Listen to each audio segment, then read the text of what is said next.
অর্থনীতিতে একটা বড় ধরনের ধকল সামনের দিনে আসতে যাচ্ছে। বিশেষত গত পরশুদিন আমাদের স্বরাষ্ট্রমন্ত্রী আমাদের অর্থমন্ত্রী তিনি বাংলাদেশের অর্থনৈতিক পরিস্থিতি নিয়ে সংসদে যে বিবৃতি দিয়েছেন তাতে ভীত সন্ত্রস্ত হওয়ার মতো অর্থনৈতিক পরিস্থিতি আছে বাংলাদেশে বলেই আমাদের কাছে মনে হয়। আমরা দেখলাম যে আমাদের সমস্ত সমীক্ষাতে স্ট্যাটিস্টিক্সের ডাটাগুলোতে বাংলাদেশের অর্থনৈতিক অবস্থা একেবারে ভঙ্গুর একটা অবস্থার মধ্যে আছে অর্থমন্ত্রীর বক্তব্য অনুযায়ী।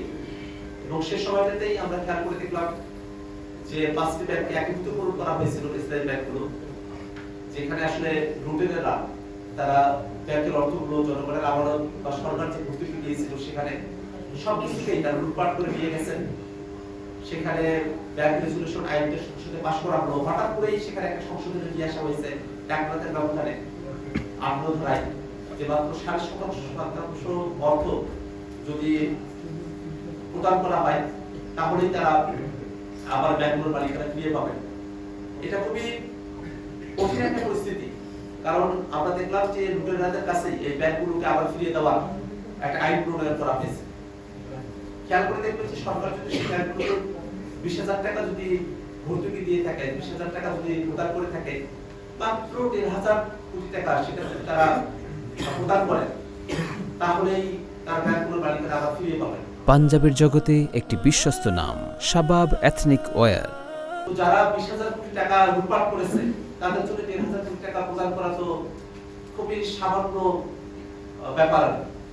তারা তো আসলে এই 1,500 কোটি টাকা ফেরত দিয়ে 20,000 কোটি টাকা তারা যেটা লুটপাট করেছিলেন সেটাকেও তারা বৈধ করতে পারবেন এবং সামনের দিনে আরো 50,000 কোটি টাকা তারা আসলে লুটপাট করতে পারবেন। এই ধরনের একটা পরিবেশ এই একত্রিত ব্যাংকগুলোতে তৈরি হয়েছে।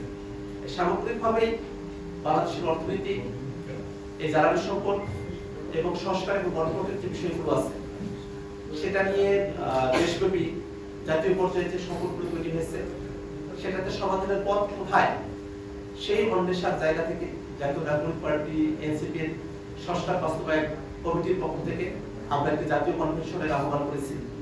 সেখানে জাতীয় নাগরিক পার্টি এনসিপি নেতৃত্ব যেমন থাকবেন, এর বাইরে অপরাপর যে রাজনৈতিক দলগুলো আছে এমনকি যারা সরকার দলের আছেন তাদেরকেও আমরা ইনভাইট করেছি।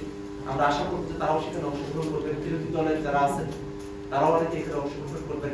এর বাইরে যারা এক্সপার্ট আছেন বিশ্ববিদ্যালয়ের প্রফেসর থেকে শুরু করে নিয়ে অ্যাক্টিভিস্ট এবং যারা বাংলাদেশের রাজনীতি অর্থনীতি এবং সংস্কারের বিষয়গুলো নিয়ে যারা গভীর জানাশোনা যাদের আছে সেই মানুষদেরকে আমরা এখানে আহ্বান জানিয়েছি, যাতে করে আমরা একটা জাতীয় পর্যায় থেকে সকলের মতামতের ভিত্তিতে আমরা একটা সমাধানের পথ যাতে আমরা খুঁজে পাই সে আকাঙ্ক্ষায় কালকে সারাদিন ব্যাপী জাতীয় কনভেনশনের আহ্বান করা হয়েছে।